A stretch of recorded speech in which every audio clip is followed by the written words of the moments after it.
बिस्मिल्लाहिर्रहमानिर्रहीम। अस्सलाम वालेकुम दोस्तों, मैं शफकत हुसैन और तुहाडी खिदमत विच अज फिर हाज़र हाँ। दोस्तों, अज मैं जिस मौजू ते तुहाडे नाल अपने जज्बात शेयर करना चाहना वो मौजू ये हैगा मौजूदा जिहड़ी हुकूमत है इहदे जिहड़े एहलकार ने, इस हुकूमत के जिहड़े नुमाइंदे ने, तर्जमान ने, वज़ीर ने, वो जिहड़ी ज़ुबान इस्तेमाल कर रहे हैं अपने बयानात दे विच और टीवी टॉक शोज़ दे विच, जिस किस्म की वो शाइस्तगी और जिस किस्म का वो महज़ब उन्हां दा रवैया है, 74-75 साल जिहड़ी पाकिस्तानी तारीख है उहदे च कोई 4-5 मार्शल भी आए ने। इहो जी ज़ुबान, इहो जिहा इखलाक जिहड़ा है ना, इह सुनने नूं नहीं मिलिया बदकिस्मती नाल। एक अजीबो गरीब एक जिहड़ा ना दिल नूं तकलीफ हुंदी है, एक मतलब अफसोस हुंदा है कि एक रियासत मदीना का नाम लैके जिहड़े कि साडे प्यारे नबी हज़रत मुहम्मद सल्लल्लाहु अलैहि वसल्लम दे जिहड़ा इखलाक है वो कहा गया है कि उन्हां दा इखलाक जिहड़ा है उही कुरान है। तो इखलाक मुहम्मदी जिहड़ा है उही उस रियासत दे विच इनकलाब दा बायस बनया। रियासत मदीना की जिहड़ी तशकील हुई है वो सरकार दी एक जिहड़ा हुस्न इखलाक है और उन्हां दा जिहड़ा उफ़्व दरगुज़र है और उन्हां दा रहीम और शफीक होना, वो यह चीज़ां ने उन्हां नूं अरब नूं मुतासर किया और उत्थे एक इनकलाब बरपा होया। तो मौजूदा गौरमेंट जिहड़ी है ये रोज़ाना इक्को ही गर्दान रियासत मदीना, लेकिन जदों ये ज़बान इस्तेमाल करते हैं तो वो ज़बान इन्हां दी वो रियासत मदीना वाली नहीं, वो रियासत यसरब वाली ज़बान लगदी जिहड़ी कि कबल अज़ इस्लाम। जो थोड़ी गल तो जो कहते सन ना कि कभी घोड़ा दौड़ाने पे झगड़ा और ये मतलब छोटी गल तो वो लड़ पैंदे सी। तो वो मतलब कोई जहालत का एक जिहड़ा दौरा सी। तो इन्हां दी गुफ्तगू सुन के तो तकरीबन वो रियासत यसरब जिहड़ा है ना उनका गुमान हुंदा है, रियासत मदीना का तो हरगज़ नहीं हुंदा। तो एक बड़ा एक लम्हा फिक्रिया है। असी अपने बच्चों नूं जिहड़ा आ साडा जिहड़ा बच्चे साडा कल दा जिहड़ा मुस्तकबिल है, तो असी उन्हां नूं इह की सुना रहे हैं, असी उन्हां नूं की तरबियत दे रहे हैं। मैं पहले हुण यह हुंदा है कि कोई फैमिली ड्रामा वेख रही है ना या कोई फिल्म देख रही है कोई टीवी ते, तो कोई ऐसा कोई मतलब गैर कोई मुनासिब जिहा कोई सीन आ गया तो दब वो ना खबरां वाला चैनल ला लेंदे ने कि खबरां ला लियां या कोई सियासी कोई प्रोग्राम ला लिया। हुण हालात इस गौरमेंट दे विच जिहड़े बड़े काबल और नहायत ही खुश इखलाक तर्जमान और हुकूमती जिहड़े आए ने नुमाइंदे, इन्हां दे बयान सुन के तो ड्रामे और फिल्मां लाणियां पैंदियां ने। वो मतलब इंतहाई वो बदतर। तो ये बिल्कुल ही एक बड़ी लम्हा फिक्रिया है, गौर फिक्र करने वाली गल है। असी मतलब इत्थे कोई तनकीद बराए तनकीद नहीं है, कोई ना मेरा कोई मुस्लिम लीग नून नाल तल्लक है, ना मेरा पीपल्स पार्टी नाल तल्लक है, और मैं हल्फन कहना कि मैं कभी इन्होंने वोट नहीं दिता होया, इन्होंने सोचना पेगा। तो ऐसे हवाले नाल ही जो है अपना लोग जो कर रहे हैं, जिहो जी ज़बान इस्तेमाल कर रहे हैं, एवं मेरे जहन च आया कि अगर इन्हां दा अगर यह लोग एक नसाब मुरतब करन, ये जिहड़े 3-4 काबल इन्हां दे तर्जमान और वज़ीर ने, तो वो नसाब किस तरह मुरतब करनगे। वो मैं कोशिश की है कि इन्हां दा मुरतब किया होया एक नसाब, एक उर्दू का कायदा वो मैं बनाया है, तो वो मैं तुहाडी खिदमत च पेश करना, तुसीं आप वेख लो।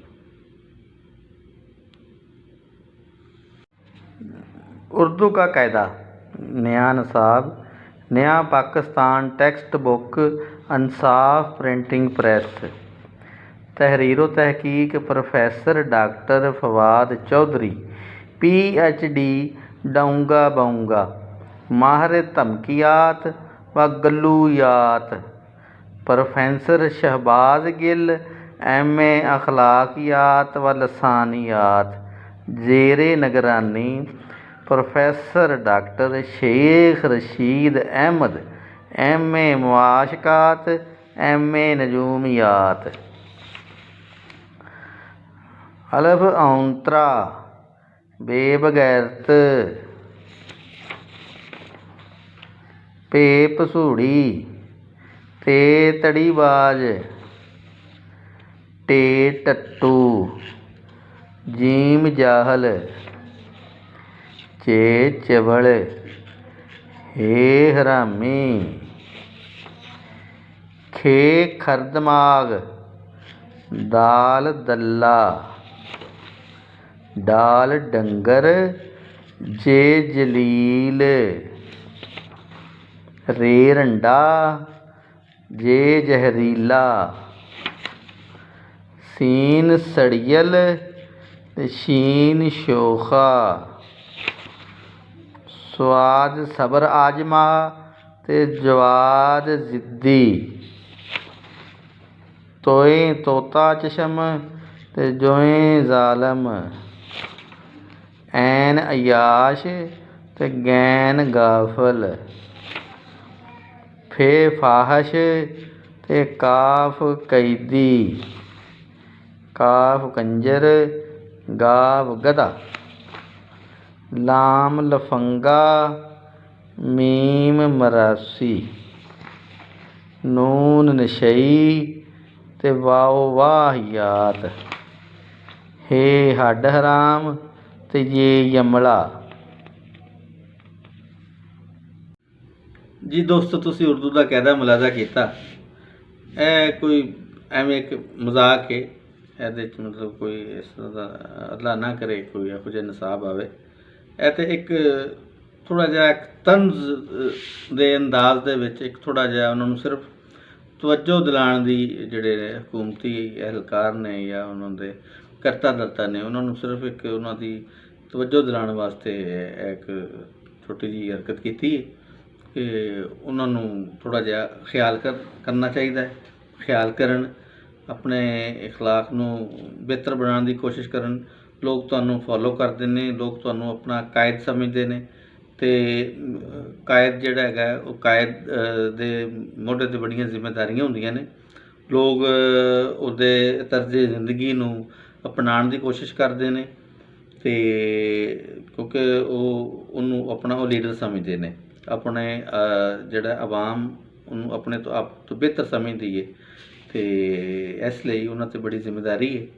ਉਹਨਾਂ ਨੂੰ ਚਾਹੀਦਾ ਹੈ ਕਿ ਖੁਦਾਰਾ ਆਪਣੇ ਇਖਲਾਕ ਨੂੰ ਬਿਹਤਰ ਕਰਨ, ਆਪਣੇ ਜਿਹੜੇ ਅਲਫਾਜ਼ ਨੂੰ ਦਾ ਚੁਣਾਵ ਬਿਹਤਰ ਕਰਨ, ਇਹ ਰੰਡੀ ਅਤੇ ਇਹ ਦੱਲੇ ਦੀ ਤਸ਼ਰੀਹ ਨਾ ਕਰਨ, ਨਾ ਇਹ ਕੌਮ ਨੂੰ ਨਵਾਂ ਸਬਕ ਨਾ ਸਿਖਾਉਣ।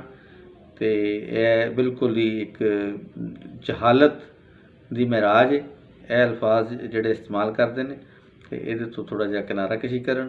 ਥੋੜ੍ਹਾ ਜਿਹਾ ਹੈ ਤਾਂ ਮੁਸ਼ਕਿਲ ਕਿ ਇਹ ਇੱਕ ਤੁਹਾਡੀ ਜਿਹੜੀ ਹੈ ਨਾ ਤਰਬੀਅਤ ਹੈ, ਇਹ ਤਰਬੀਅਤ ਜਿਹੜੀ ਹੈ ਇਹ ਤੁਹਾਡੇ ਮੂੰਹ 'ਚੋਂ ਨਿਕਲਦੀ ਹੈ। ਤੁਹਾਡੇ ਅਲਫਾਜ਼ ਤੁਹਾਡੀ ਤਰਬੀਅਤ ਦਾ ਆਇਨਾਦਾਰ ਹੁੰਦੇ ਨੇ। ਅਤੇ ਬਹਰਹਾਲ ਕੋਸ਼ਿਸ਼ ਕਰੋ, ਅੱਲਾਹ ਤਾਲਾ ਨੇ ਤੁਹਾਨੂੰ ਇੱਜ਼ਤ ਔਰ ਮੁਕਾਮ ਅਗਰ ਦਿੱਤਾ ਹੈ ਨਾ, ਅਤੇ ਉਹਨੂੰ ਅੱਛੇ ਤਰੀਕੇ ਨਾਲ ਨਿਭਾਓ ਉਹਨੂੰ, ਮਤਲਬ ਕਿ ਤਾਂ ਕਿ ਕਿਉਂਕਿ ਇਹ ਜਿਹੜਾ ਇਕਤਦਾਰ ਜਾਂ ਇਖਤਿਆਰ ਹੁੰਦਾ ਹੈ ਨਾ, ਇਹ ਸਦਾਬਹਾਰ ਨਹੀਂ ਹੁੰਦਾ, ਇਹ ਵਕਤੀ ਹੁੰਦਾ ਹੈ। ਵਕਤੀ ਤੌਰ 'ਤੇ ਅਗਰ ਅੱਲਾਹ ਤਾਲਾ ਤੁਹਾਨੂੰ ਮੌਕਾ ਦਿੰਦਾ ਹੈ ਅਤੇ ਉਸ ਮੌਕੇ ਨੂੰ ਅੱਛੇ ਤਰੀਕੇ ਨਾਲ ਇਸਤੇਮਾਲ ਕਰੋ ਤਾਂ ਕਿ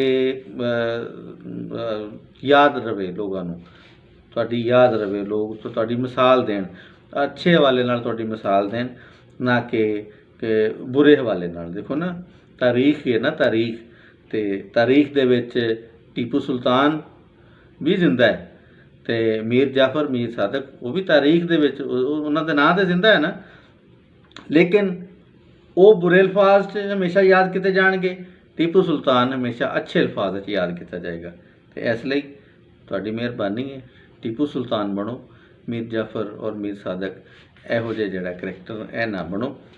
ਔਰ ਜਿਹੜਾ ਕੌਮ ਨੂੰ ਜ਼ਰੂਰਤ ਵੀ ਇਸ ਟਾਈਮ ਜਿਹੜੇ ਨਾ ਇੱਕ ਅੱਛੇ ਔਰ ਸਾਲੇ ਕਿਰਦਾਰ ਵਾਲੀ ਕਿਆਦਤ ਦੀ ਜ਼ਰੂਰਤ ਹੈ, ਅਤੇ ਉਹ ਬਣ ਕੇ ਆਓ। ਜਿਹੜੇ ਵੀ ਨੇ, ਇਹ ਕੋਈ ਨੂਨ ਲੀਗ ਜਾਂ ਪੀਪਲਸ ਪਾਰਟੀ ਵਾਲੇ, ਇਹ ਵੀ ਕੋਈ ਦਮਦਮ ਦੇ ਪਾਣੀ ਨਾਲ ਧੋਤੇ ਨਹੀਂ ਹੈਗੇ, ਲੇਕਿਨ ਬਸ ਥੋੜ੍ਹਾ ਜਿਹਾ ਅਲਫਾਜ਼ ਥੋੜ੍ਹਾ ਜਿਹਾ ਇਹਨਾਂ ਤੋਂ ਬਿਹਤਰ ਇਸਤੇਮਾਲ ਕਰਦੇ ਨੇ। ਉਹ ਵੀ ਕਿਤੇ ਮਾਰ ਜਾਂਦੇ ਨੇ ਕੱਚਾ, ਲੇਕਿਨ ਇਸ ਹੱਦ ਤੱਕ ਨਹੀਂ ਕਿ ਇਹਨਾਂ ਨੇ ਤਾਂ ਉਹ ਕਹਿੰਦੇ ਨੇ ਨਾ ਵੀ ਇਹਨਾਂ ਨੇ ਤਾਂ ਅਖੀਰ ਹੀ ਕੀਤੀ ਹੈ, ਅਤੇ ਉਹ ਅਖੀਰ ਨਾ ਕਰਨ। ਅਤੇ ਮੇਰਾ ਇਹੀ ਪੈਗਾਮ ਹੈ। ਅਤੇ ਹੋਰ ਇੱਕ ਛੋਟੀ ਜਿਹੀ ਗੁਜ਼ਾਰਿਸ਼ ਹੈਗੀ कि ਇਹ ਮੇਰਾ ਚੈਨਲ ਹੈ ਜੋਗ ਸਟੂਡੀਓ, ਤੇ ਇਹਨੂੰ ਐ ਥੋੜ੍ਹਾ ਜਿਹਾ ਲਾਈਕ ਕਰ ਦਿਓ ਤੇ ਥੋੜ੍ਹਾ ਜਿਹਾ ਹੀ ਇਹਨੂੰ ਸਬਸਕ੍ਰਾਈਬ ਕਰ ਦਿਓ। ਤੁਹਾਡੀ ਮਿਹਰਬਾਨੀ। ਜੀਂਦੇ ਵਸਦੇ ਰਹੋ। ਅੱਲਾ ਹਾਫਿਜ਼।